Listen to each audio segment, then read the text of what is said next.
we will work on the other small group facilitator. So we'll just start with a good morning. I'm so glad that you're here. I know we have you all muted, so that's okay. You can wave your hand or use your emoji reaction. That's awesome. That is great. But I'm going to first turn it over to Robin, who's going to do some opening, and then I will share and we'll move into today. So Robin, I'll turn that to you.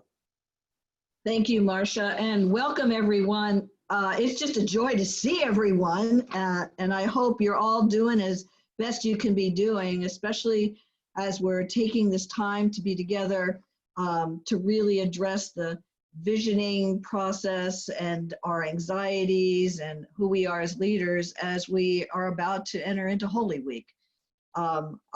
We are so excited and thankful for you that you're willing to participate, and this is what I call our experiment. So bear with us as we continue to go through this webinar process, and to be sure there's some exciting things ahead. We hope that this day for you is time for reflection, time for discovery, and we really are looking forward to opening up some sharing of questions and ideas amongst each other. And with that, I thought it would be really appropriate if we began in prayer, just as we do every learning weekend that we are together. So thank you, Marcia, for posting that. So pray along with me, please. And you can unmute friends for this, please.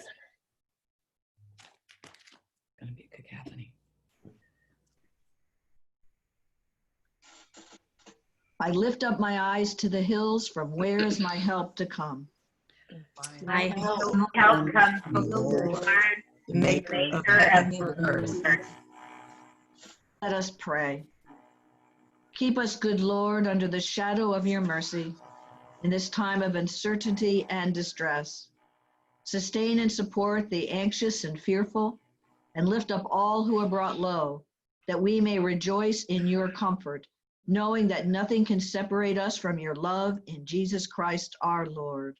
Amen. Amen. Amen. O Lord, in your goodness, you bestow abundant graces on your elect.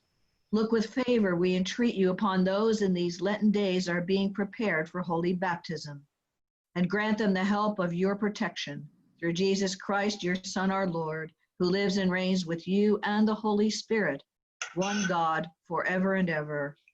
Amen. Amen.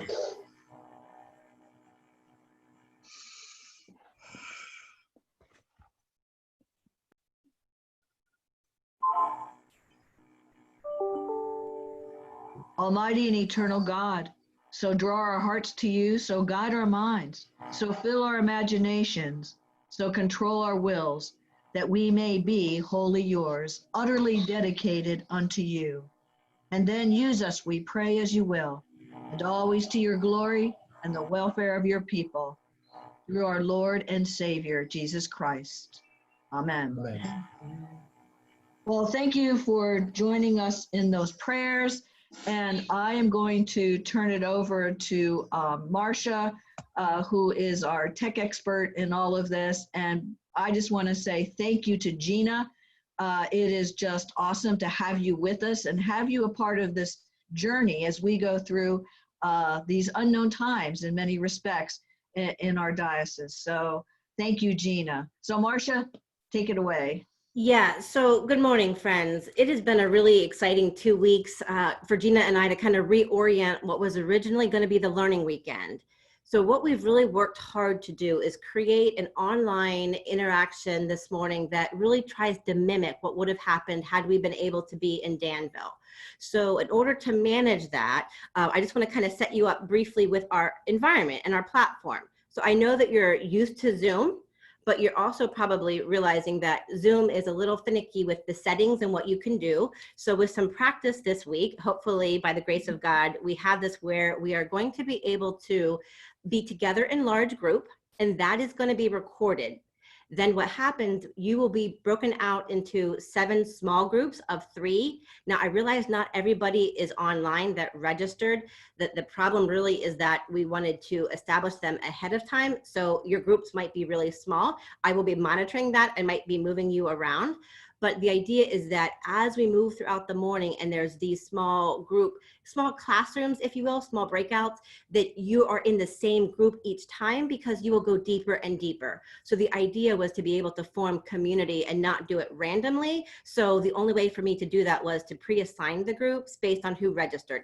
So I will be paying attention to, when we go into breakouts, what your small group sizes are. And so just give it like a minute and I will make any adjustments that are necessary. So this is how it will work. Gina will offer some large group instruction that's recorded. I will hit a button that will send you into a breakout. You will receive a pop-up that invites you there. You have to say, yes, it's okay that Marcia is sending me here. So then it could take up to a minute for you to get into the room. So just be patient, but your screen will actually show you that it's happening. So you know it's not just frozen. You'll see a little arrow that is taking you there, so don't worry. And then it is preset for a 15-minute small group. What's nice about Zoom is that while you're in that small group, the idea was with 3 of you in a group, there was one group that I had to throw a 4th in, or maybe you have a smaller group, but that everyone could speak for maybe 5 minutes. So we're asking you to kind of self-monitor, except that each one of the groups has been assigned a small group facilitator. So when you're in that 15 minutes, you will receive a prompt that has a 1 minute to return. So, and actually, Betsy, I see you popped on. Did you receive my email? And are you aware that you are a small group? Amen. All 7 are here. So that's great. So Gina, as you know, if you were at the February Learning Weekend, loves to receive feedback. She wants to make sure that you are all with us. But in order to minimize the feedback, your phone's ringing, the dog's barking, we want to keep you muted as much as possible when we're in large group. However, look at the bottom of your Zoom screen. If you are in full screen, you have a bar at the bottom that has your sound, your video, your share screen, chat, and reactions. So 2 things to call out. In the chat button, what I'm going to ask so that I can help manage this for Gina, who is bravely working through this for the first time. If you could chat, if you have a question, if you pull that up, you can see that you can chat to everyone or you can chat privately. What I'm going to ask, and we'll screw this up, okay, but that if you could do privately to me, if as Associate Dean, I can kind of vet the questions for her. And then when you go into breakouts, I can catch up with her and we can make adaptations as needed. So I've promised her she can just present and not have to worry about responding to the chat. And then what's important about the chat is that at the end, when we come back, I am recording the chat transcript so that Gina and I and Robin have it to pay attention to where we need to go for May. So the chat function is not just for you to ask questions, but it's going to be an important way for us to capture your feedback and your small groups. So the chat function, we'll get used to that. And then the reactions. If Gina says, hey, I want to know, are you with me here? Give me a thumbs up or clap your hands. If you click the reaction, then Gina is co-host and she can see that. So, and then, oh, my name, oh, Kevin, thank you very much. I did not even introduce myself. And I didn't change my name. Here I was worried about everybody else. And I'm your Associate Dean, Marcia Roscoe. So see how this chat works? It's live and I love how we hold each other accountable for the best possible experience. So that's how we'll use it. The chat function is going to be predominantly to me in the early parts if you have questions. And then when Gina calls for feedback from the small groups, then you can have the small group facilitators use that. And then the reactions as Gina needs. So does that make sense so far? And we're here by the grace of God. And I think we're ready to go. So Gina, I'm going to mute myself and turn it over to you. Thank you. Good morning, and grace and peace to you from God our Father and the Lord Jesus Christ. And may God's mercy be upon me as I figure out how to do this for the first time. Thank you, Robin, for the invitation. Thank you, Marcia, for the most excellent support. And thanks to all of you who have chosen to spend some time this way this day. I know that a very different Holy Week stands in front of all of you, and that time is precious in some ways. So thank you for the gift of your time. I want to say some things by means of introduction. I'm aware that some of you were at the February weekend and some of you were not. And so I want to kind of give the briefest of review for some and sort of beginning platform for others. I want to talk a little bit about some of the things I'm noticing that helped me sort of shape the direction we'll be going today, why I picked the notion of practicing forward, capturing change, and then a little bit of conversation about what the process is actually going to be before we enter into what will be more prayerful time. So I'm going to do most of my talking up front and then pose some questions in a prayerful way for you to do in the classrooms or small groups that Marcia was just describing for you. So I hope that's an acceptable way for us to spend our morning together. I also think that you received some focus points for what I hope will become our learnings, our invitations to learning in this April time and the May time. I'm not going to read them to you, you have them, but they serve as a good guidepost for us as we begin to move through our time together. Are we good? So let's begin with a quick review for some and with just putting some basic concepts out on the table for others in the way that I'm going to use those words.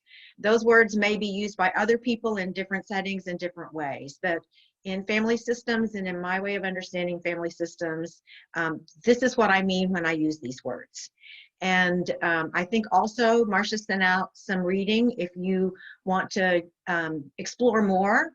Once we've had a little taste today, or if you want to remember if you were here previously. So this is just going to be quick and kind of bulleted, but I think it's important in terms of, let me be clear, I am talking now to leaders who are trying to find a way to position themselves in the current anxiety. And so my focus is about leadership and what's asked of the leader. And so that's enough said. Anxiety, just as a review, anxiety is neither good nor bad. Anxiety simply is. Anxiety can arise around things that we have prayed for, longed for, desired, and then all of a sudden they're here and we're anxious. Think about bringing home your baby for the first time. Think about getting ready to get married. Think about moving towards retirement and the day actually comes, even though you've been thinking about it for 5 years. Anxiety can arise over things we want, we love, we've hoped for. Anxiety can also arise in challenge, in crisis, when we're moving towards new things that we're unsure of, and in bigger things like the moment we find ourselves in now. So, for instance, I still get anxious every time I preach. I've been practicing preaching for a very long time, but I still get a little anxious because every preaching moment is a different experience. This is an experience unlike that many people have experienced as pastor. I'm going to say some more about some parallels I draw later, but for many people, this is the first time where the anxiety is so widespread and so deep and so fueled by constant media advice, suggestions, pop-ups, banners. This is going to ask more of leadership. So, but the anxiety is not bad. It is simply a reaction. The challenge for leaders is, how do we position ourselves in order that we don't give more volume to what I call ramp up transformers, people who make the anxiety worse, and that we find and facilitate the strength in those who have the capacity to tamp down anxiety, the tamp down transformers, and how we ourselves can position ourselves to be tamp down transformers, not tamp up transformers. So the question for clergy, for leaders right now is, how do I position myself in this anxiety in such a way that I don't make it worse, and that I create as broad and deep a container as I can to hold the anxiety and yet still invite people to move through it. So it's a question of response. How am I thinking about my response? And we're going to talk about some of this, what resources help me be more neutral, less anxious? What resources help me think better? Because one of the things that happens in anxiety, Ed Friedman used to say, sometimes your brain is vibrating, but it's not thinking. He used to call that cerebrating. Your brain is just vibrating inside your head, but there's no real thoughtfulness there. How do we get slightly more thoughtful? And how do we pay attention to our own awareness of how anxious we are? We can convince ourselves that we're not all that anxious, and the fact of the business is we're not aware of our behaviors. And so some thinking about that. Now, if you were there in February or new, remember, the leader only has to be 1% less anxious than all the people around them. You don't have to be 100%, 90%, 80% less anxious. You just have to be able to function with 1% more clarity, thoughtfulness, attention, careful articulation, deeper breath than the people around you. And if you can do that, the system you're in registers that as 80% less anxious. Remember, there's a brain biology to this. Negative goes into the brain on 10 pathways. The new possibility in response to the negative comes out of the brain on 1 pathway. There's a survival mechanism in that. We take in the danger or the perceived danger with a lot of intensity so that we can muster our resources to respond. But it takes a lot of work in the brain to do that. And so it comes out on 1 pathway. So part of the practicing forward to me is we need to begin practicing and lubricating those 1 pathways out in our own brains before we, for instance, re-engage our congregations for the first time gathered. You're not going to be able to do that the week before you find out, oh, we can have church again. The time to begin that is now. The time to begin that is in being very careful in all your responses now, in all your communication now, in all your daily going about your business now, of bringing your own anxiety down 1% and greasing those, lubricating those pathways out. And maybe that comes out as humor, maybe that comes out as serendipity, maybe that comes out on meditating on the spring flowers. You'll know your ways, but practicing that now for the benefit of later. That's what I mean by practicing forward. We start now thinking about the re-engagement.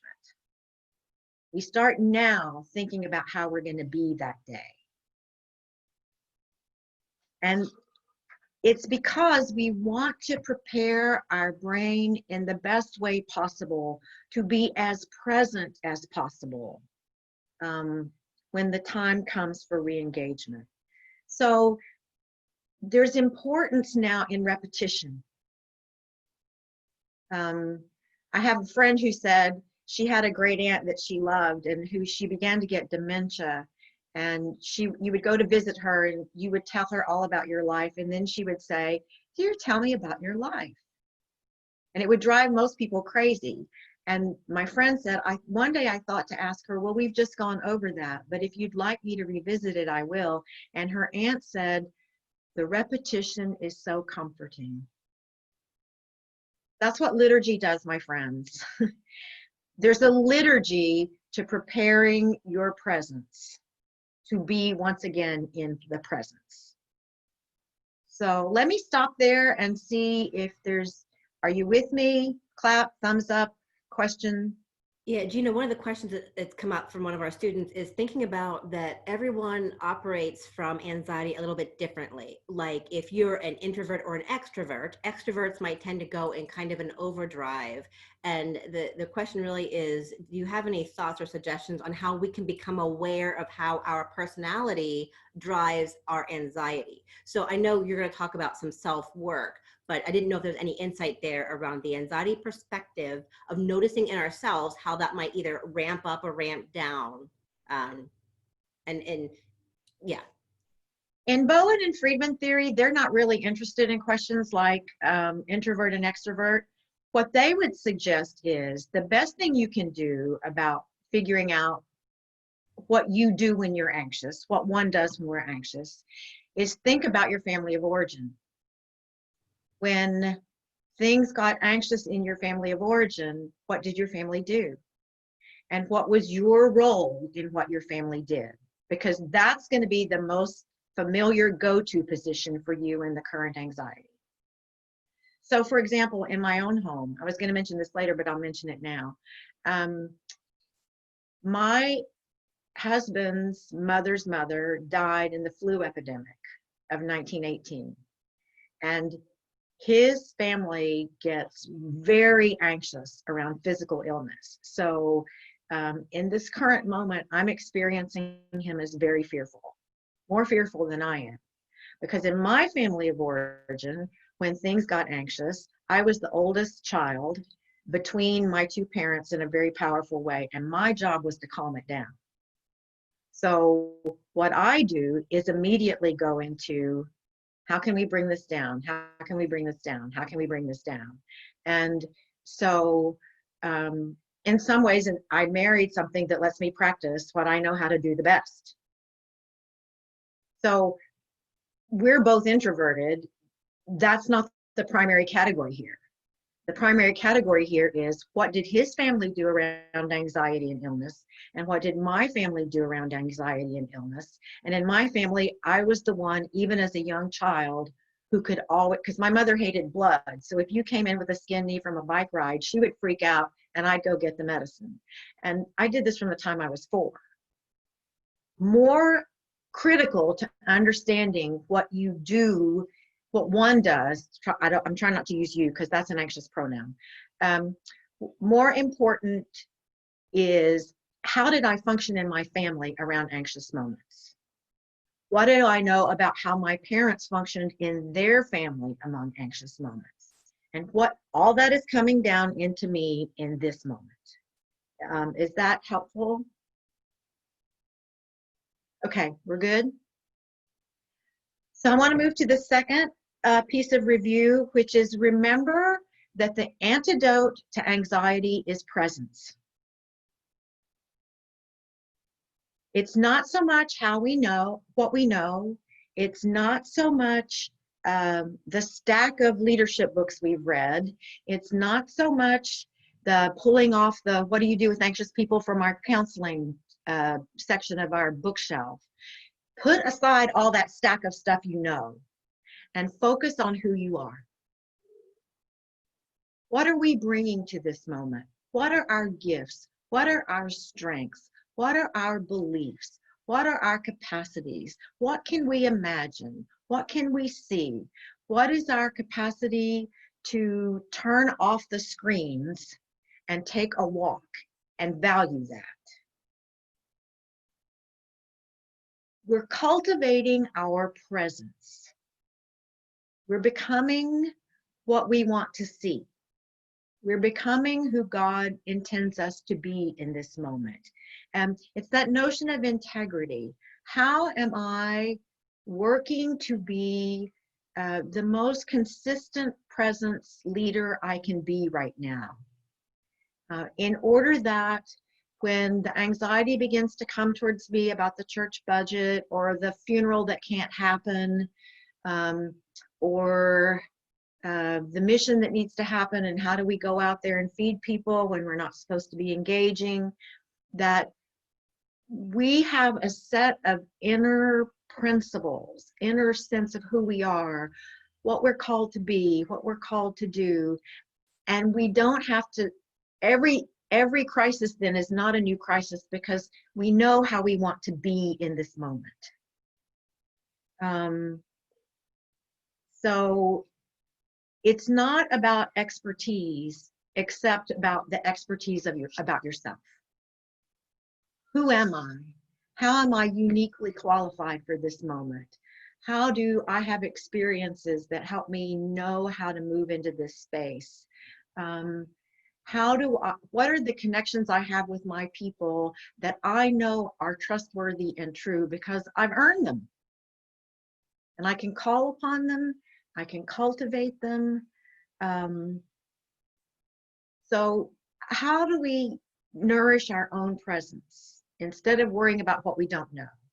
Instead of worrying about whether our webcast worship service is as good as our neighbors. People aren't looking for how good your webcast is. They're looking to see if the person they know as pastor is showing up as pastor, as priest, as prophet, and looks like somebody they remember from when they could look you in the eye. Don't get thrown. Don't self-sabotage your strength by worrying about what you're not. Focus on who and what you are and what you bring, and this is a time for pastoral presence to be big. Sometimes pastoral presence needs to be small. We don't always need to be the biggest shmoo in the room. But in this moment, the best antidote to anxiety for the people you serve is for you to be as big. And by that, I don't mean obnoxious. I don't mean, all over the room. I just mean very, very present, which is not the same thing as saying always accessible.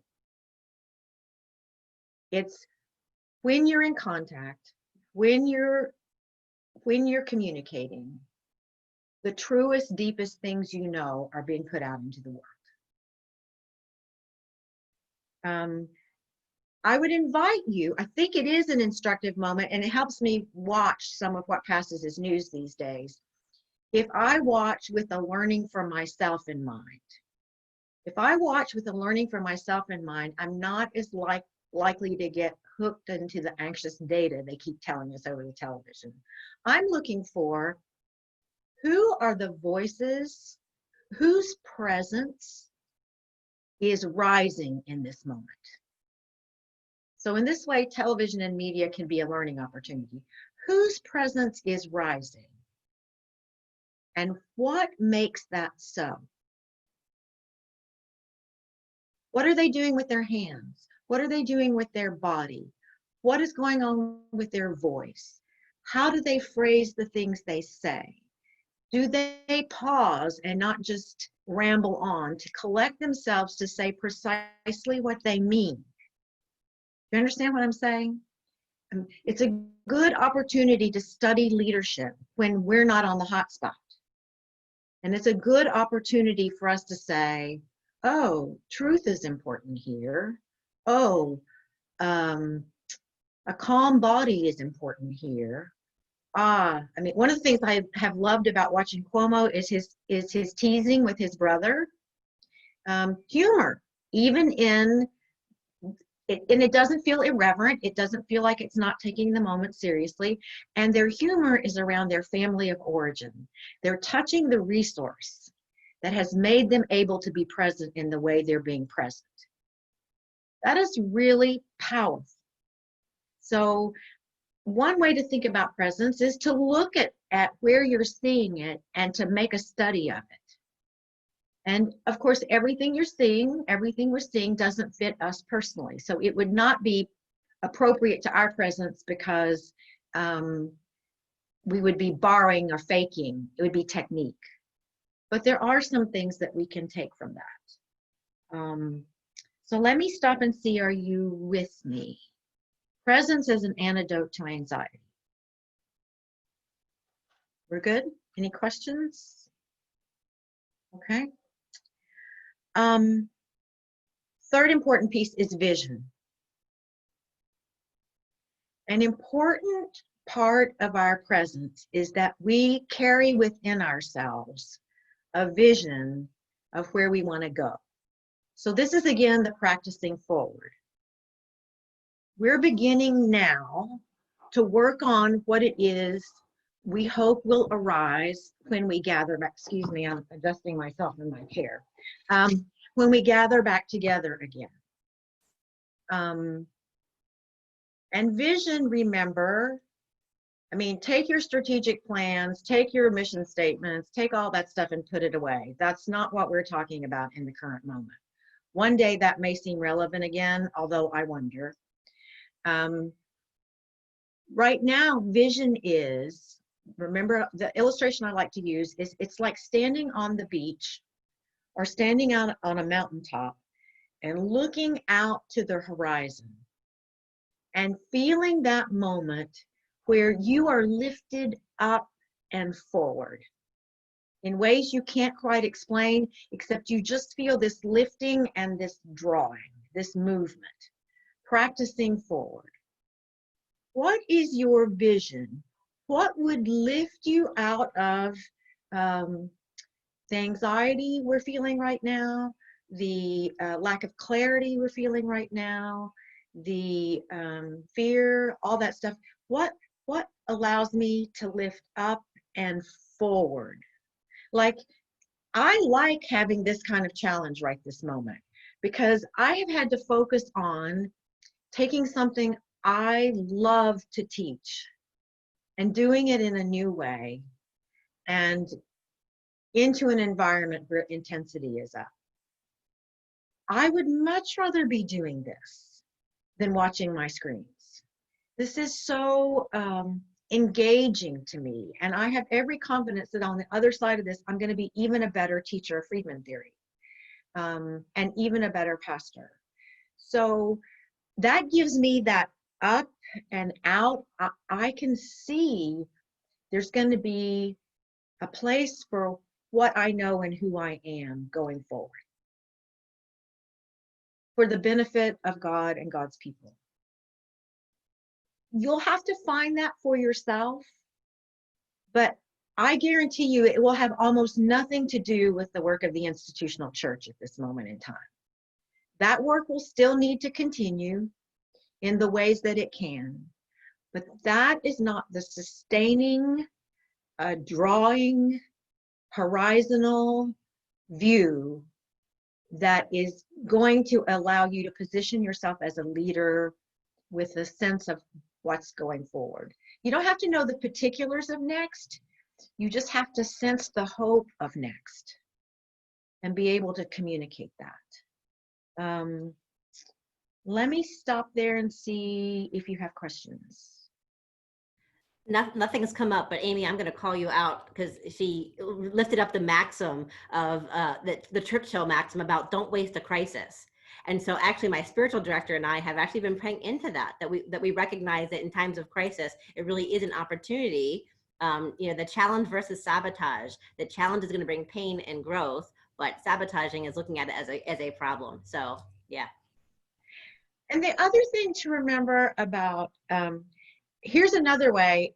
I'm sorry, I couldn't see the name of the person that had the question about introvert and extrovert, but if we find ourselves doing left brain things, focusing on statistics, focusing on numbers, laying out plans, trying to get details now, if we find ourselves focusing on left brain things with a lot of energy and here anxiety, that is not vision.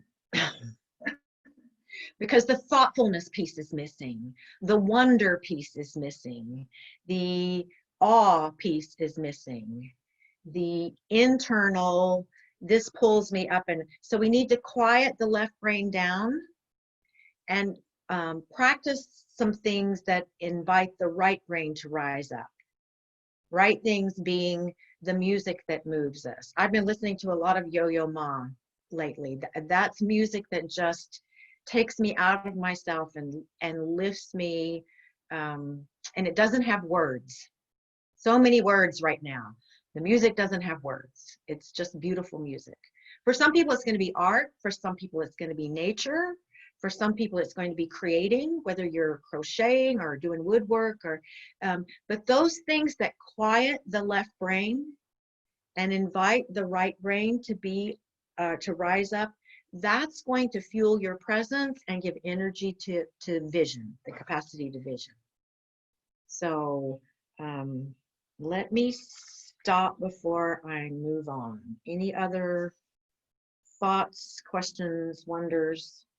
Things haven't come to me, but if anyone wants to bring something and unmute, you're welcome to do so.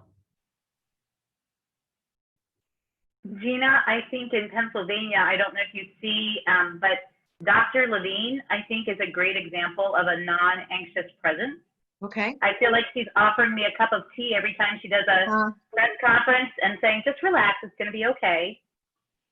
So what would it be like to just have a cup of tea on Sunday before you start your, I'm not literally saying that, but you know, how does that image open your sense of possibility for what you might be able to do with your folks?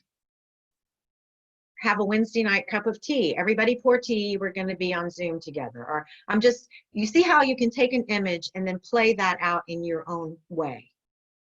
And it becomes a resource for you, and it becomes a resource for the connection to the folks, and it becomes a way that they can bring themselves down a little bit.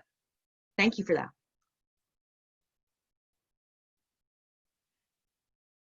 So in this first, so like for April, we're working on anxiety, we're working on presence, we're working on vision and practicing forward, in order that in May, we will get to the capturing change.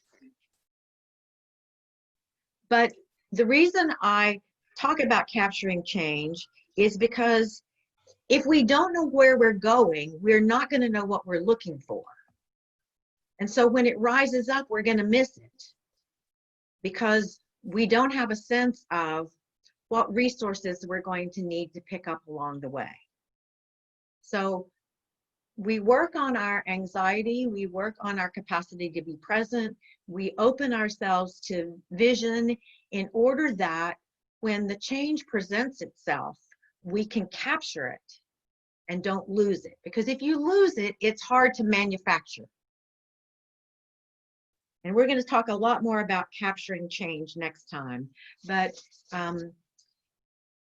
this is the practicing the preparatory work, so that when the change presents itself, comes, we have to move into it. We have already practiced a lot to be ready for that moment. And remember, Dr. Balea, the neuropsychologist I work with, says vision presents itself in 4 words or less. I am the good shepherd. The small words, D, A, they don't count. I am the good shepherd. For United Methodists like me, the world is my parish. FDR, nothing to fear but fear itself. King, I have a dream. So vision is not 10 paragraphs you write. Vision is not fancy speech and a lot of churchy words strung together in some kind of something to make us sound impressive and theologically deep.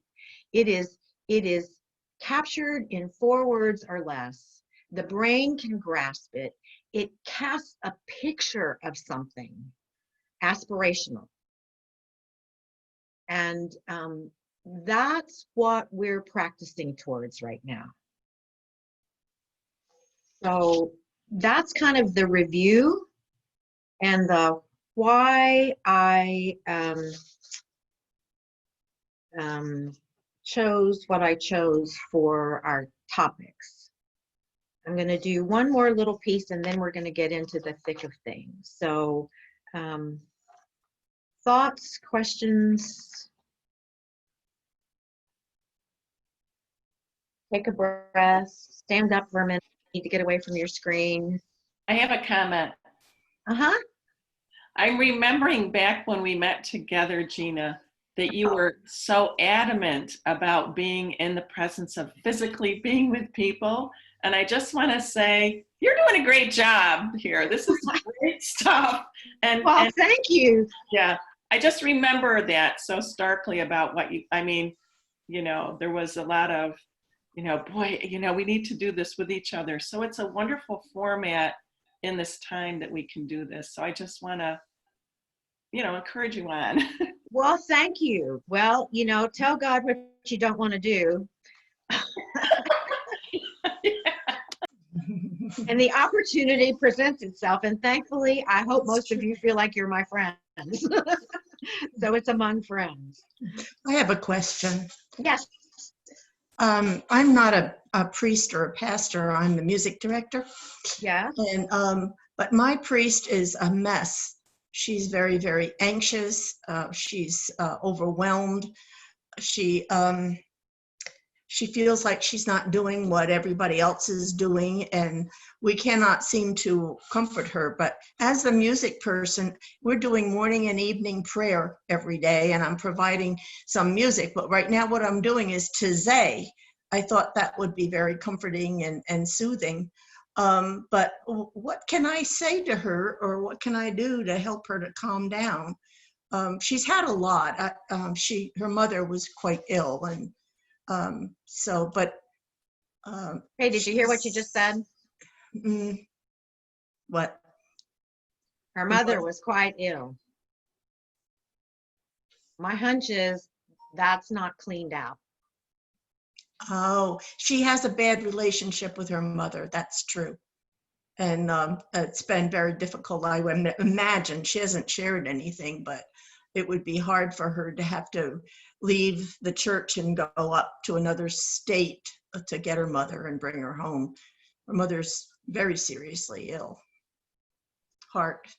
So this all the talk about death and illness is just fuel on the flame. Oh. You see, I'm 1 year older than her mother, and I think she has an issue with me because of that. So I have very limited ability to speak to her or to try to comfort her. So I don't really know how to do that. I would like to. I mean, there's a couple of things I think. You can't make people change. I know that. And the more you poke at them, the more they become the same. Oh. So it might be more useful to say something just like, if you ever want to talk, I'm around, and leave her alone. Okay. I mean, in the example of my husband being more anxious around this and me being calmer, my Friedman person that I work with for my own coaching and supervision said, isn't it a gift to you that he's carrying the anxiety so you can function calmly? That's what's happening. So is there a way that you can position yourself that just says, so there's an opening here for me to hold up a different kind of leadership, and focus more on that than you do on her, because you can't fix her. Don't cut off, don't disconnect, but don't put any more negative out in the air with your brain cells about her functioning than's already there, because that's not going to be useful to the bigger system. Oh. You know, if she were inclined to function up, if that space is already filled with worry and upset with her for not functioning up, that closes down that space a little bit. Oh. Yeah, and Gina, I'm wondering, so for some of us that weren't at the February, you did a really good job of unpacking the emotional triangle, okay, and looking at kind of what's ours and what's not. And I'm wondering, just because all of us are working in anxious systems, so not to work with a proper or personal noun here, but that when we find ourselves in the midst of that, you know, a colleague, a coworker, and you've really stressed the importance for us to do our own work, but maybe you could just help for Helen and others that weren't there, just an overview of that triangle and how to make sure that you're not the one that's bearing too much or stepping in somewhere that really maybe you don't need to be.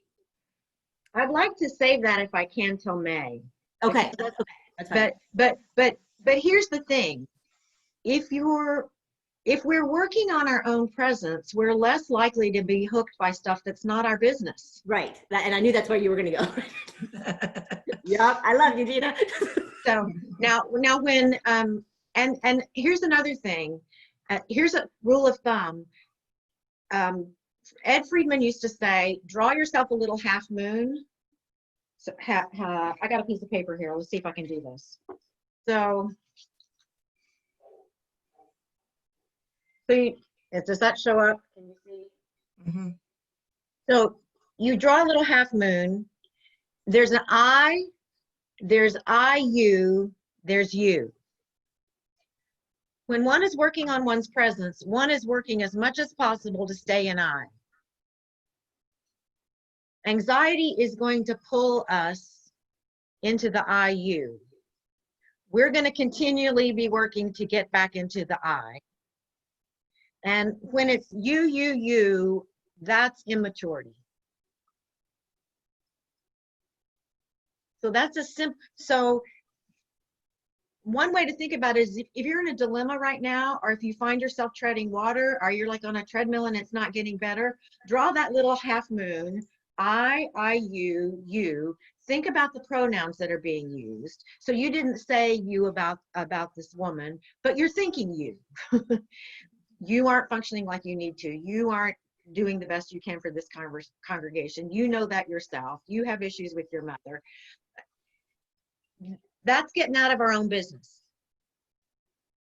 How do I get back into my own business and work more deeply on how I am offering my presence? Which is not to say be unkind, which is not to say be cruel, which is not to say pick on somebody, but get our brain on our functioning and what I'm contributing to this. And then that creates more room for the other person to do the same. If we fill that space up with you, it's going to be harder for them to move towards the I. And we will, Marcia, talk about, I want to talk about triangles as part of change, if we can save that. But a simple way is, what pronoun am I using? Whose work am I focusing on with my pronouns?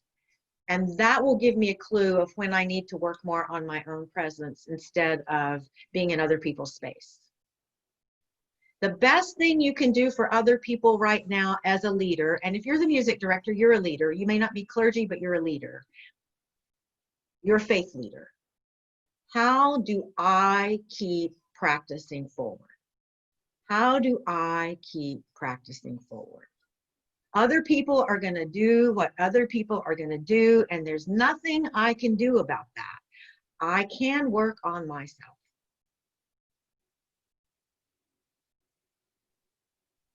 I want to finish one little part so that we're sure to have an hour for the next section. Are we good to move on to one more small thing? Yes. Thank you for these questions. I appreciate it. And thank you, Marcia, for making the faces visible for me when that happens. That's nice too. So we're going to use some modalities when we enter into the classroom section. And I pick them on purpose because they aid in thoughtfulness. They aid in mindfulness. They aid in attentiveness. We're going to begin with a breath exercise. And Dr. Balea, my neuropsychologist, says that the most important thing you can do to change the emotional environment in any system is to breathe more deeply and to breathe with pauses. If you watch Fauci, he will pause and breathe and then go on. He's thinking what he can say and not get in trouble is my small political comment for the moment. But he's thinking how to put his self into the air. And one of the ways he manages that is with breath and pauses. So we're going to, one of the things we're going to do is use breath and use it in a way that I hope will be useful to us. Let me see. I think that's enough about that. Dr. Balea says you can change the effects of the outside world by 20% by changing your breath. And it can be as simple as just, I don't know if it's possible to, I don't know how you're present to your congregations, but to get a rocking chair and rock and just breathe and then begin to speak to them. You're just bringing down by 20% by the simple, rocking moves the spinal cerebral fluid around. So it changes what's going on in your spine and the resource of blood to your brain. And the breath just changes the environment, because Dr. Balea says breath follows breath. Have you ever been with somebody who's really anxious and you just feel yourself getting tighter and tighter and breathe? Breath follows breath. So one of the things we can do to enhance our own presence is just to breathe more mindfully, more deeply, and with pauses. So Dr. Balea says if you breathe and hold your breath for 10 seconds, you'll remember better what you just said. Or if you're trying to remember something, it will come to mind. So we're going to use breath. We're going to use handwriting. I hope you all got the memo to bring a pen and paper. There was a study done of college students, and they were asked to write for 3 days about the most traumatic thing that they had ever experienced. The first day, it came right out of the limbic system, the brainstem part. That's like, gotta survive, gotta this, got, you know. The second day, they had more perspective. By the third day, their actual handwriting had changed. They had worked their way to a positive place and with new thoughts about what might happen. And they followed those students for a year, and they had less visits to the infirmary than the average student. Handwriting is incredibly integrative. It can actually change the way we are feeling, experiencing, holding a moment. So we're going to do some handwriting before we talk in the small groups every single time, because it will help you, it will help us remember and integrate more deeply whatever presents itself in the time together. So I'm handwriting every day today, right now. And those of you who were there in February, remember, if you write with both hands every day, different information will present itself. If you're primarily right-handed, do something, even if it's just sketching or making squiggles on a page, different things will come into your awareness. And if you could also find time to draw with both hands every day, even if we're not artists, it will change the information that's available to you. The neuronal connections in the holding of a pen go all over the brain and all over the body. And so, very simple thing we can do that helps with anxiety. And the third thing we're going to do is work on some imagery. Guided imagery right now, attending and recording one's dreams, paying attention to images that come into your attention.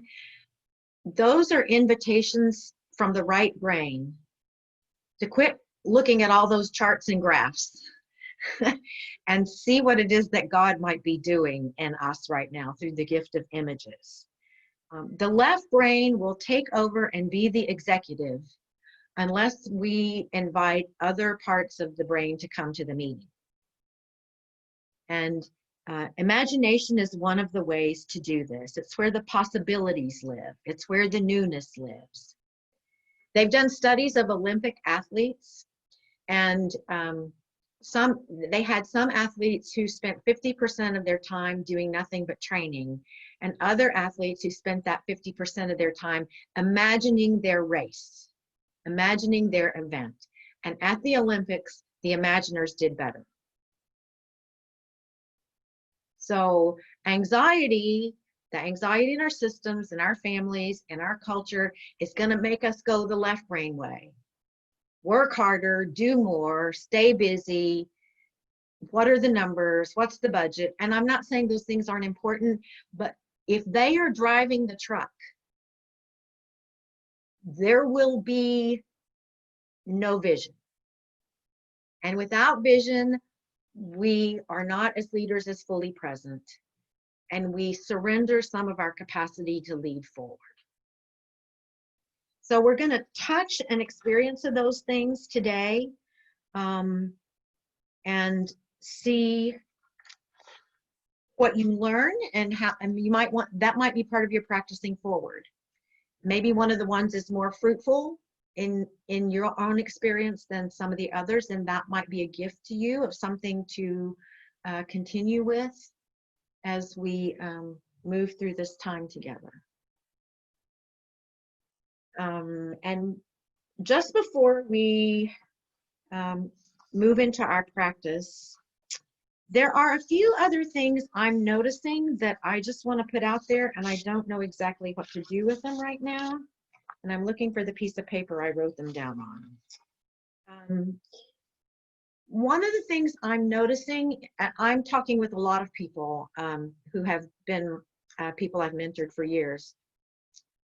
Don't underestimate the exhaustion of the current moment. Doing ordinary things like getting dinner on the table, it just seems harder. You go to reach for something and it's not there and you can't get it. I can't tell you how many of folks are reporting to me how much more they're sleeping. Sleeping, my friends, builds the immune system. This is a good and blessed thing. Now, not if you're sleeping all day long, but if you're usually a 5-hour sleeper and you're sleeping 7, this is a good and gracious thing. So pay attention to it. Embrace it and be grateful that your body is offering you a resource for immunity. And don't beat yourself up that there were 2 things you didn't get done in those 2 hours. People are telling me they're having trouble tracking. Like, I lost Wednesday last week. My husband lost Thursday this week. Like, whole days are just, where did, you know, can't find my keys, can't find the can opener, can't find, that's a sign of how overloaded our brains are right now. And just be merciful with yourself. I completely missed a Zoom meeting with a friend in the UK last week. I just totally missed it because it was on Wednesday and I lost all of Wednesday. So just all I could say is I'm doing all I can right now to manage. There are other things I can't manage. Just be aware of that people are describing they're losing things. They're losing track. Grief. I cannot tell you how many grief stories I'm hearing right now, and not about the present moment. It's almost like we've had to stop and everything we've stuffed is catching up with us. So a call to be tender with people and with ourselves. Perhaps a call to spend a little more time sort of exploring family dynamics than maybe we have when we're so busy. I called my brother. My brother and I don't call each other very much. We stay in touch, but we don't call. But I called him because his family is stuck on a barrier island and he's stuck in Charlotte. And so for who knows how long. And it was the best conversation we've had in 20 years. And I I was not fully in touch with how much I had grieved the loss. We were very close growing up. We were preachers' kids in small towns, and there were just two of us. The different kinds of grief are presenting themselves, and it would behoove us to have an awareness of that. I don't quite know what to do with that. I think that's going to have something to do with the change we might capture. So I'll think more about that between now and May. If you're noticing that, I'd be interested in hearing about that. Maybe even just later in some way, but I just think it's something to attend to. And the final thing I'm noticing is a lot of what I know about how to move into this time, I learned in the ways I was called to serve after 9/11. And I worked for our denomination in the support of first responders and clergy who were in the most challenged places. And I came out of that really sick. I came out of that livid with the church. I came out of that into a really dark night period. Part of the reason I think that is because the churches filled up the first Sunday, and then it went back to business as usual by the second or third week. And I think many things got healed lightly. The prophet don't heal the wound lightly. This is not, and then our nation went to war, which gave us all a place to put our anxiety. So we could do business as usual at church and put our anxiety on what side, what a great president we have or what a stupid president we have, whatever side you were on, that could be our focus for our anxiety. This is not going to be that. And I'll talk more about that with capturing change, but I would not be holding in my attention now, or even saying, when we get back to business as usual, when things get back to normal, that is not language I would be using. I don't know exactly yet what language I would be using, but I think this may in some ways have been an invitation we've been looking for a long time. And I don't say that in any way to diminish the pain and suffering, but it is an invitation to really reimagine church.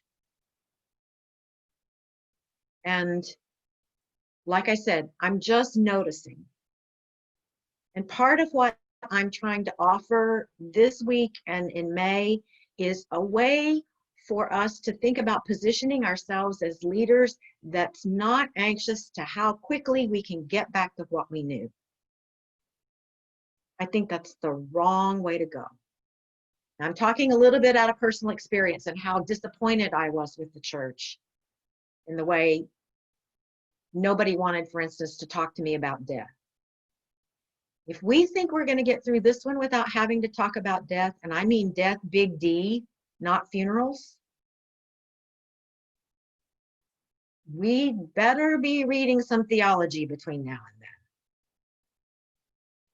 then. And thinking about how we talk about that cosmic power that Christ on the cross was in dialogue with.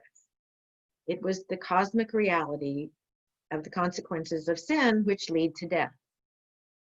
Because I think part of the grieving is the death of our security, the death of the way we've understood. I mean, there is going to be so much to process. So that's all I know to say about that right now. But what I am trying to say is, can we hold open this uncertain time 1% beyond what we're comfortable with?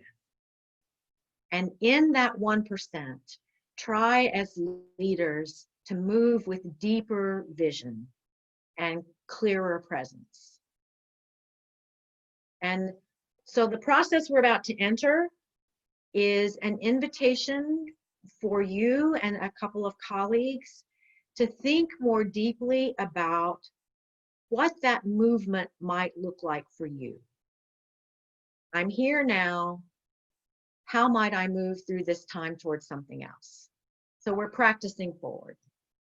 So that's all the talking basically I'm going to do. We're going to get ready to move into our directions for small groups. But is there anything we need to do to wrap up this little section, and then we'll have our process time? Can I? Yes. So I don't know if you all know, but Proverbs chapter 29 has this great sentence in it: without vision, the people will perish. Yes. And that just came to mind. 4 words or less. Yeah. Without vision, the people perish. 4 words or less. That's true vision. Yeah. And thank you for giving me permission to be exhausted. I just think everything you know that builds your immune system: sleep, drink water, avoid carbs, eat good food, take walks. Yes. I love carbs, but yeah. They're not good for you when you're really anxious. Vegetables, fruits. I mean, I know they're harder to get as well, but be thoughtful about what we eat. Other thoughts? Has this been useful? Just give me a clap or thumbs. Okay. Would you like to just stand up and shake a minute, and just literally just stand up and shake in place a little bit, and then we'll begin our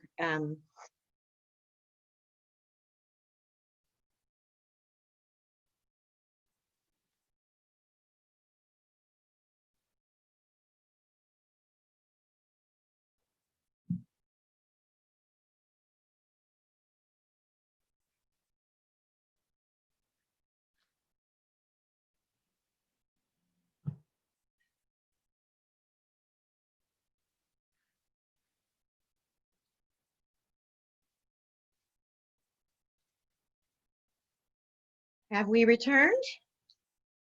If you're not here, speak up.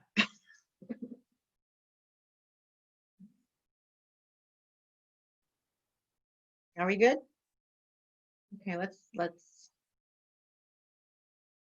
So what we're going to enter into now is a time that I have modeled. If any of you have ever practiced group Lectio Divina, it's following that model of personal reflection, group sharing, personal reflection, group sharing, and we'll do 3 rounds of that.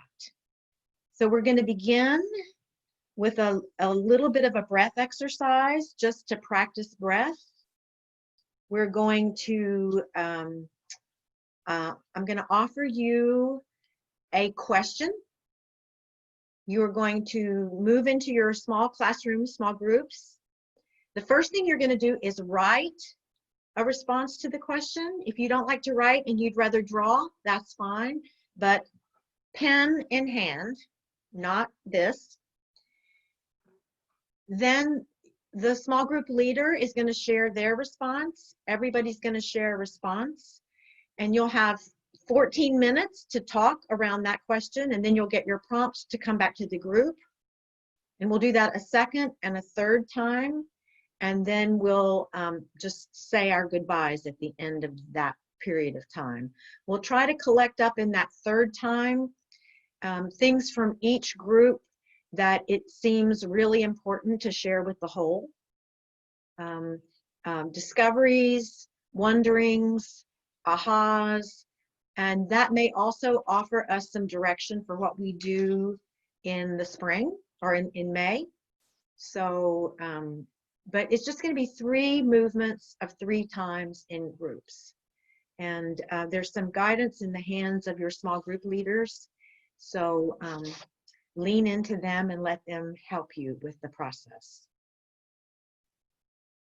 So are we good to move into that process? Well, it's okay. So it's taking me just a moment because it turns out the rooms did not automatically come in, but I'm assigning them now. So just do a breath prayer for like 30 seconds and then you'll receive an invite. So just give me a second. Yep. So can we go ahead and do the breath practice as a whole? Will that work? Will that cover it? Okay, then we're going to do that. So I want to begin. I'm missing liturgical elements and I couldn't figure out how to hang it over my head. So I'm going to light our Christ candle, and it's going to be beside me, and I'll be able to see it, and I'll show it to you as we finish up, but to remind us all that once there was someone who said the most amazing things and did the most wonderful things, that people began to follow him, but they didn't know who he was. So they simply had to ask him. And one of the times they asked him, he said, "I am the light." So let us enjoy the light.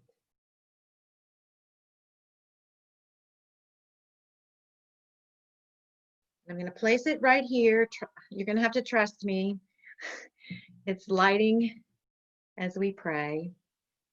And as we move into our breath exercise, just get comfortable in your chair. We can't see you, so if you need to loosen your belt to be comfortable, that's fine. If you want to take off your shoes, whatever. Settling into your chair. And if they want to go dark, if you guys like, if you're going to be more relaxed, you could actually hide your video and just be present if it's going to make you less self-conscious to enter the experience. Just don't leave. And take a nice long breath.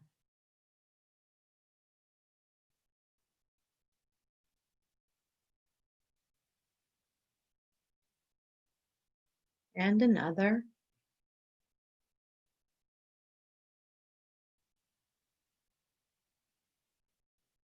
Bringing your attention to the movement of your own breath as it moves through your nose, your mouth, and your lungs. Feeling the coolness of the air as it moves into your nose.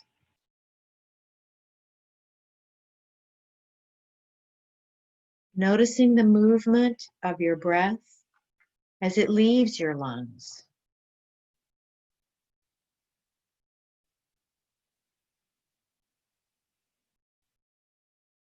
Giving your full attention to the upward movement of your breath.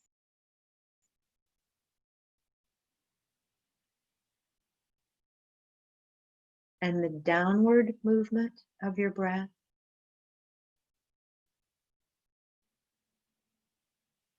The upward movement of the in-breath. The downward movement of the out-breath.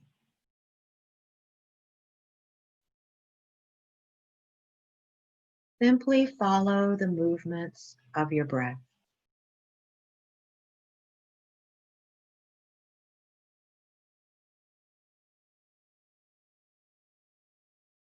Giving your full care and attention to the fullness of the in-breath.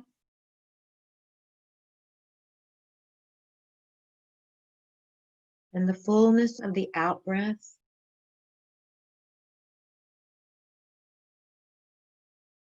Inhaling fully and gently.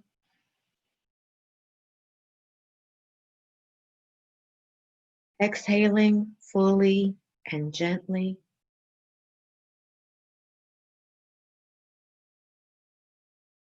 And if you feel thoughts coming into your mind as you are focusing on your breath, gently and without judgment, escort your attention back to the movement of your breath.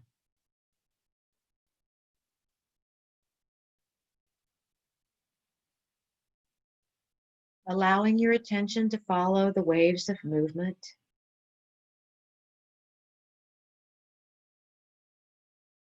Allowing yourself to dwell in this place of quiet and stillness.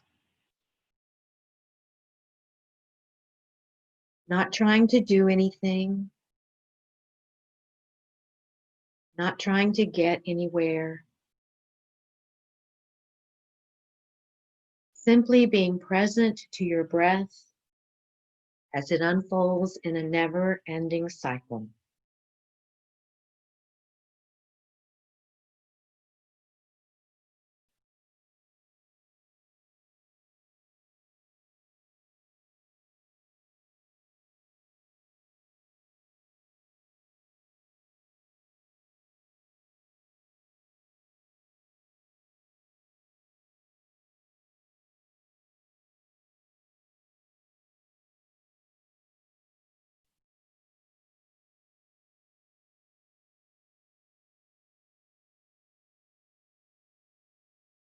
We're going to begin ending the exercise in just a moment. So in preparation, you might want to move your arms and legs just a bit.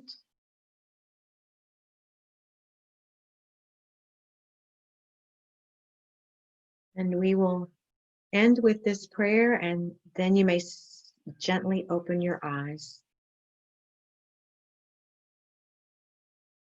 Come, Holy Spirit, impart to us thoughts higher than our thoughts, prayer better than our prayer, power beyond our power, that we may spend and be spent in the ways of love and goodness. Amen. So are we good, ready to start? Okay, so I'm going to give you your questions for round one.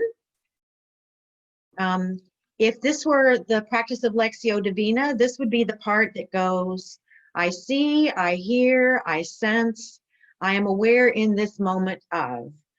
The question as I'm framing it for you and your small groups now are, right at this moment, how is it with your heart? How is it with your soul? Is there an image that captures that? Are there words that capture that? So as Marcia moves you into your small groups, you're going to spend some time writing your response, and then your leader will prompt you to share, and I'll see you in about 15 minutes. So I'm opening all rooms right now, and so you should have been given an invitation to join. So if you could accept that. We have 3 people in each room. Robin, I have you in a group. It's up to you whether or not you go. There's only 2 in that group if you don't. And then, Gina, I have you and I staying here. Okay. Pause the recording now. Okay. So do we have everybody back? Not yet. So this is beautiful. We still have about another 24 seconds. Perfect. And, Just give me the high sign. yeah. Yeah. I have to say that was pretty awesome. Was it? Yeah, I Yeah. had never done that with Zoom before. That was really cool.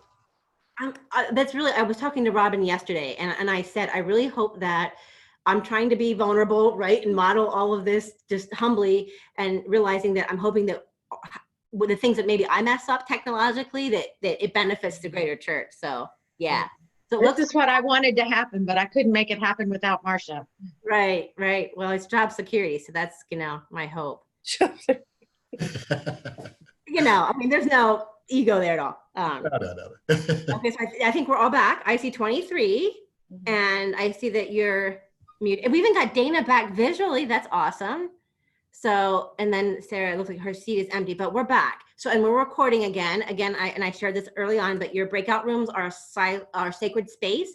And if you ever create a breakout room or you go into one, you have the control. I can't control that space. You would have to record it. And so, of course, we did not even invite you to do that. So I'll turn it back to Gina. So welcome back. So we're going to move now into round 2. I hope round 1 went smoothly for you all.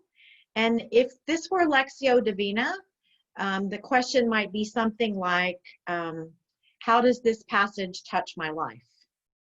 And the touch could be a physical sense of touch, a sensory sense of touch, or it could be that affective inner sense of calls forth awe, calls forth wonder, calls forth lament. So that would be the Lectio Divina equivalent of the question I'm about to pose for you.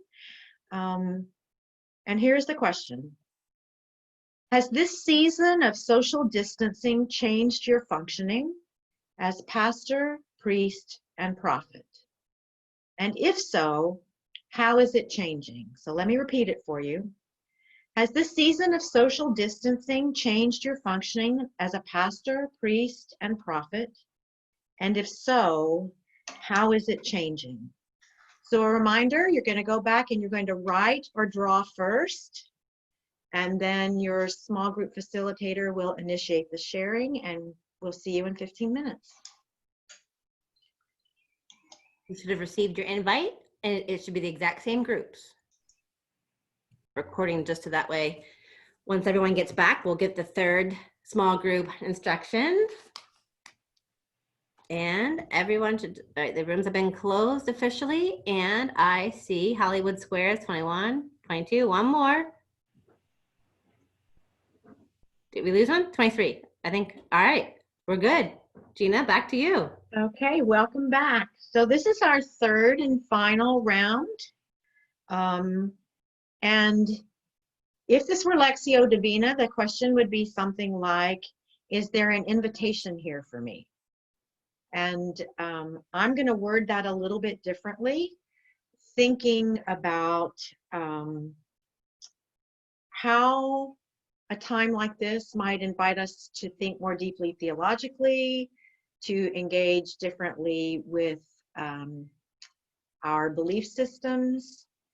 One of the things I have run into a little bit in some of the people I'm talking about or talking with is, for instance, you know, in some communities, AIDS was viewed as a punishment from God. And if that was your theological position, nobody's immune from this particular illness. So does that say something about God differently or us? There are ways that things like this can invite a kind of new thinking, rethinking, reworking, reaffirming. So this question gets at that. Is there an invitation here for me? I've worded it in this way, and then I'm going to give you, I'll read this twice, and then I'm going to give you a little more specific direction for the writing this time. How might we name God in this current moment?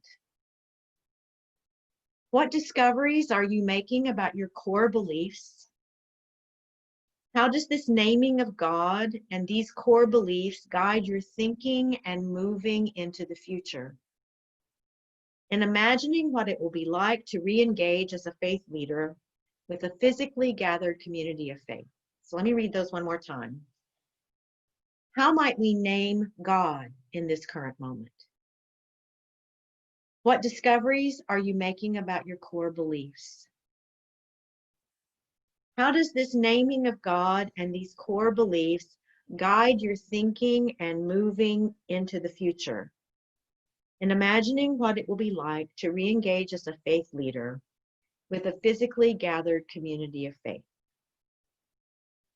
The specific way I would invite you to think through these questions in your group is a teenager, for instance, comes to you and says, Pastor, how do I understand this as a Christian person right now? Where is God in this moment? Think about you making your response in 3 statements. I believe, I believe, I believe. So sort of leaning into that which is central to you. And is there an invitation to extend, mature, deepen, articulate differently the place that you hold as sort of your central standing place as a person of faith? So how do you name God? Are you discovering anything about your core beliefs? How does the naming of God and core beliefs move you in an imaginative way forward?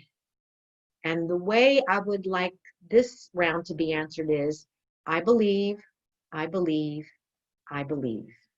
And when those are sort of written, then your small group leader will again process the sharing, invite you all to share. And before this round is over, one additional little opportunity. If you as a group could capture something of what this experience has been like for you.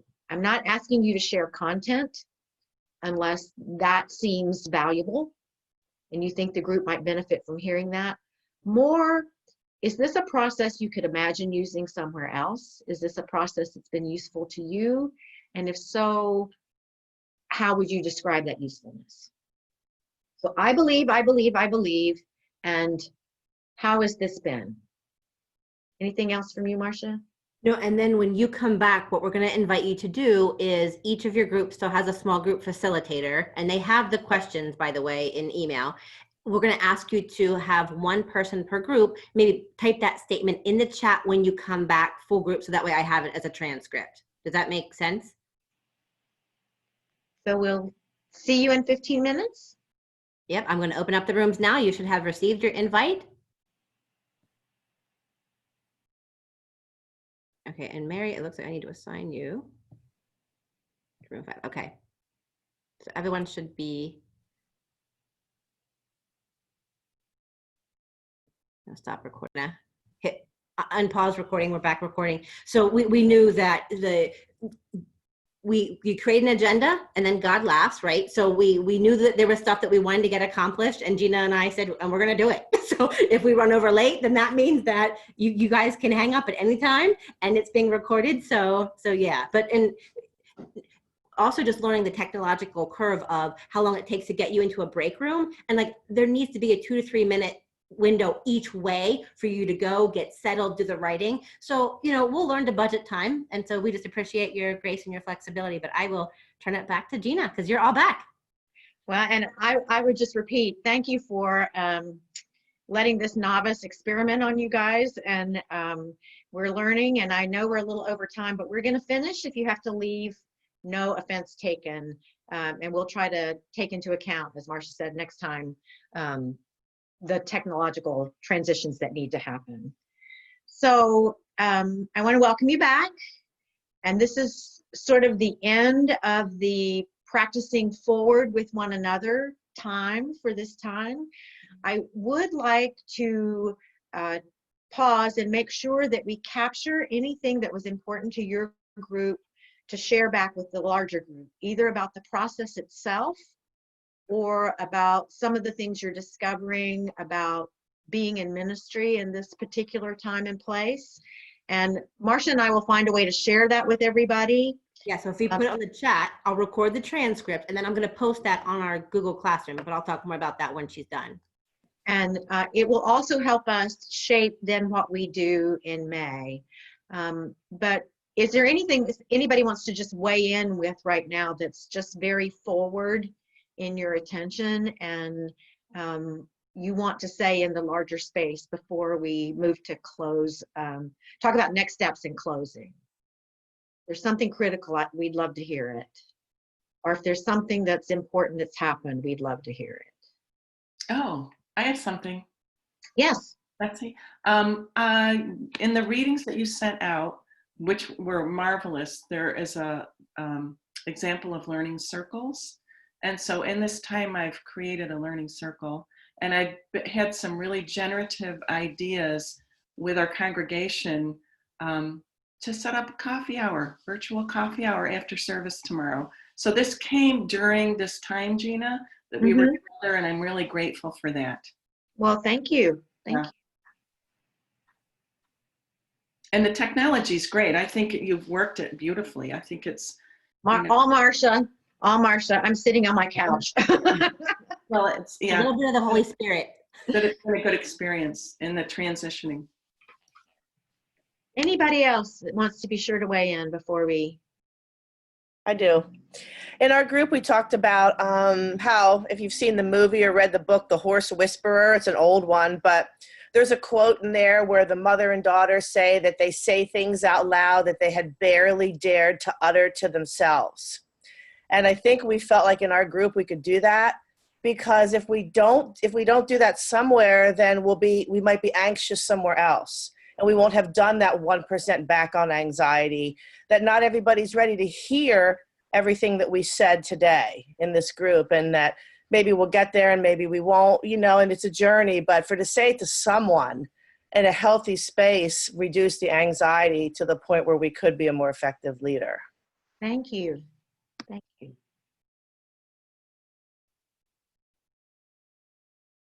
Anybody else?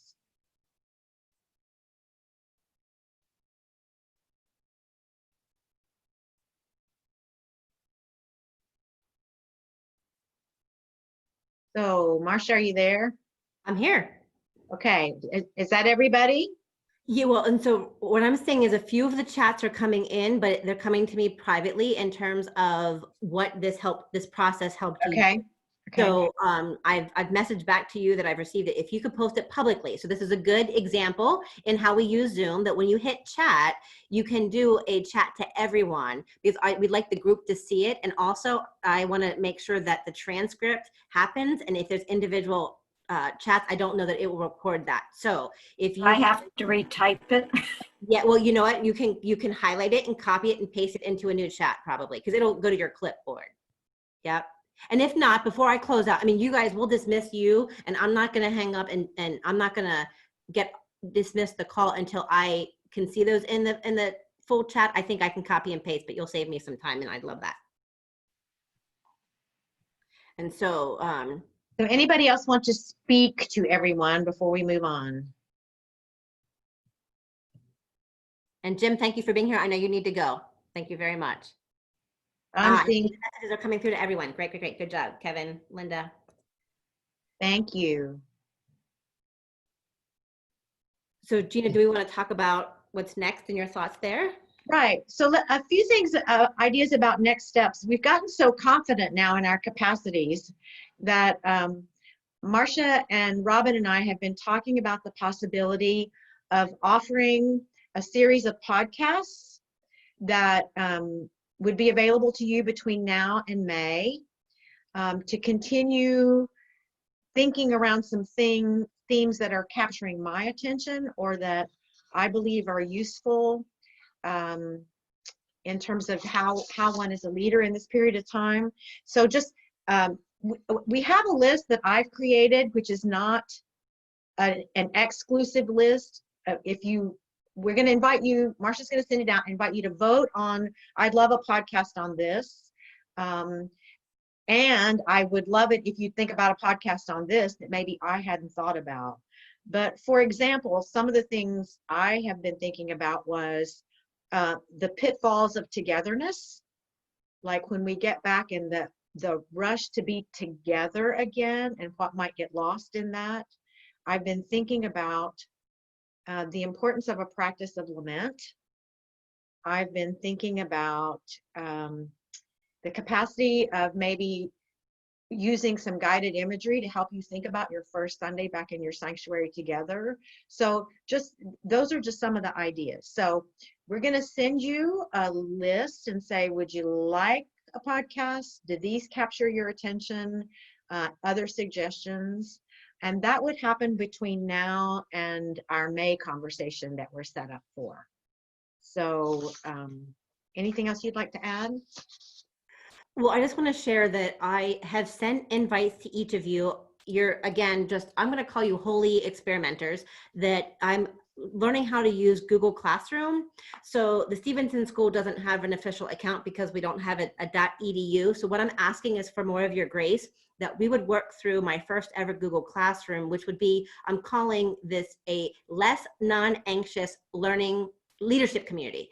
So then that way that Gina and I can be posting maybe articles or thoughts, and that we can host maybe some discussions and just practice with that. So you should have received that. You're not required to sign into that, and it will require a Gmail account or linking that. So, we'll kind of work through that. But that email went out yesterday. If you did not get that, you'll just need to let me know, because that means there's a systems translation error and that sort of thing.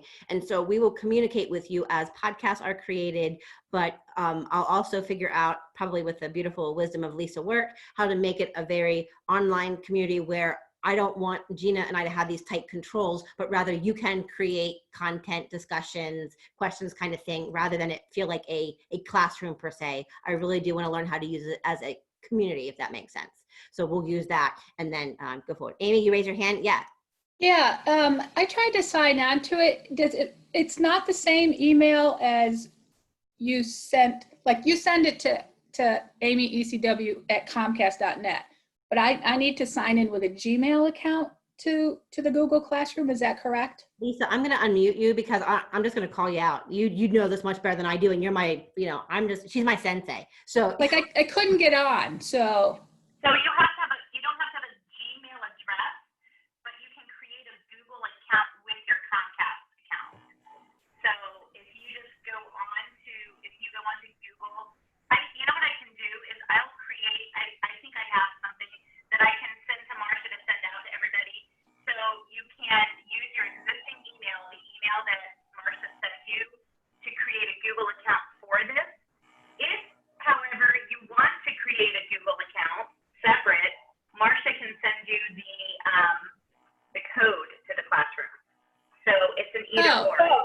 it did ask me for a code. Well, it's an either or thing. So you have to have the code or the. Okay. Okay. Yeah, so Yeah, we'll- I need to give, I need to have you use my other email too. so I just use whatever email you use to register for this. Yeah. So And yeah. I registered with the one I don't normally register with. Okay. I So need- we'll figure that out outside of here. But Okay. my point Thank being, you. I wanted to name publicly kind of this area of experimentation, and there's going to be a little bit more of a learning curve because of the Gmail account connection. So I get that. So what I promise you is that it's not going to be an up to minute, you need to know something in 5 minutes. Okay, we're going to practice. This will be an online community that we're all learning together. The urgent stuff, I will use your email if need be, and email you whatever you use to register. So, okay. And then between now and May 4th, and then Robin, is there anything that you want to offer? And in terms of I have a little closing piece, if that's okay. Yes. Well, does Robin have anything? No, just to thank everybody and to keep watching. And we're all praying together, and to know that you're in our hearts. And dear ones, have a very, very blessed Holy Week and a very, very blessed Easter. Yes, thanks, Robin. So Gina, no, I'll let you close us out. So I just want to end with a story. And my spiritual director and I were trying to remember where the source of this story is. It may be Elie Wiesel. I'm not positive. There's a story that's a very old story of a time in history when a crisis arose, and the rabbi went into the sacred forest and he lit the sacred fire and he said the sacred prayers, and the crisis was averted. Years and years passed and another crisis arose, and the rabbi didn't remember where the sacred forest was, but he knew about making the sacred fire and he knew the sacred prayers. So he lit the fire and he prayed the prayers, and the crisis was diminished. Many, many more years passed, and another crisis arose, and the rabbi didn't know where the sacred forest was, and she didn't know how to light the fire, and she didn't know the sacred prayers, but she knew the story. So we have shared stories today in the context of God's story. We are about tomorrow to embark into the heart of our own sacred story and into its depths. And it's important to remember that the stories are not stories for their own sake. They are stories to invite us to move forward into unknown territory, into unfamiliar times, into different places, but also into different experiences of God and what God does. So just to invite you to hold the preciousness of the stories that have been shared today, to move into the preciousness of the story of our week that is most holy, and all of that, to hold ourselves open to being surprised. What might surprise us that never occurred? What all of a sudden might seem possible that has never seemed possible before? Because we are in a different time and in a different way of being. So once the light was in one time and in one place, and then the light was changed. So it could be in all times and in all places with us as we have gathered today, and in every place we find ourselves in the week ahead. Go in peace.